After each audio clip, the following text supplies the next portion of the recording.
Bon. Et au fur et à mesure, comme je te disais, les choses me sont venues, pas parce que j'ai un gros cerveau et que je suis plus intelligent que les autres, mais simplement parce que je pense que j'ai eu une intuition. Et beaucoup de gens, ça je l'ai noté par exemple au moment des Gilets jaunes, parce que moi je suis journaliste de métier comme je te l'ai dit, donc j'interviewais des gens dans la rue, je faisais des micro-trottoirs, je faisais des reportages, etc. Et les Gilets jaunes ont été une bonne expérience, puisque les gens justement ont commencé à avoir cette intuition, en disant mais attends, il y a quand même quelque chose qui ne va pas. Même si je crois à tout le Oui, mais tu sais, baratin, etc., tu as bon, il y raison. a quelque chose qui ne va pas. Tu as raison, mais bon, j'ai fait aussi les gilets jaunes, puis je les vois, les gens aujourd'hui, ils se disent: «Il y a quelque chose qui va pas». C'est vrai. Mais ils ne se disent pas: «Peut-être que c'est dans la philosophie même du régime que ça ne va pas». Tu vois ce que je veux dire?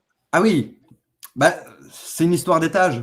C'est-à-dire que si on s'arrête à la surface et qu'on se dit ça va pas, bon, on en reste là. Très bien.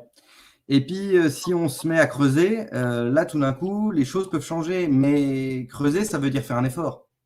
Faire un effort, c'est difficile. Lire, pour beaucoup de gens, c'est difficile. Ça peut paraître bête, hein, mais lire, pour beaucoup de gens, c'est très difficile parce qu'on ne lit plus. S'intéresser à des auteurs, en plus un peu obscurs, dont on n'a jamais entendu parler, ça exige de la curiosité, ça exige du temps. Il faut une volonté derrière.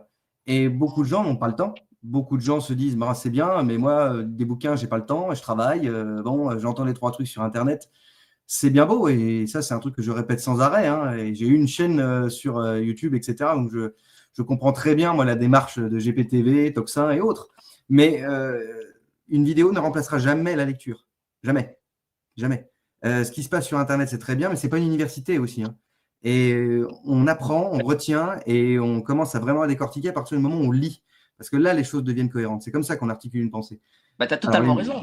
C'est pour ça que nous sortons aussi, enfin, nous avons aussi cette lettre qui a déjà 26 numéros, tu vois, parce que on essaie d'y mettre des auteurs qui ont énormément de choses à dire, qui sont spécialistes dans leur domaine, et pour que les gens, bah, justement, lisent, et du papier qu'ils lisent, hein, pas des tablettes, je sais pas quoi, là, et des liseuses, voilà, enfin, moi, je suis pas trop comme ça, hein. oui, t'es old school, quoi. T'as l'ancienne Voilà, école. je suis un peu trop old school, d'ailleurs. Et donc, du coup, tu as écrit ce livre et qui est quand même un beau succès édité par nos amis Le Verbe Haut. Et, et est-ce que pour toi, cette fameuse République, elle est quand même la matrice réellement de tout, de ce que le système produit de mauvais? Parce que moi, je vais te dire, j'ai des amis qui nous disent oui, le Frexit, machin. Ok. Mais moi, je pense que tant qu'on restera dans ce régime d'inversion des valeurs, ce régime intellectuel, ce régime, tu vois, de laïque, où on met la spiritualité de côté, etc.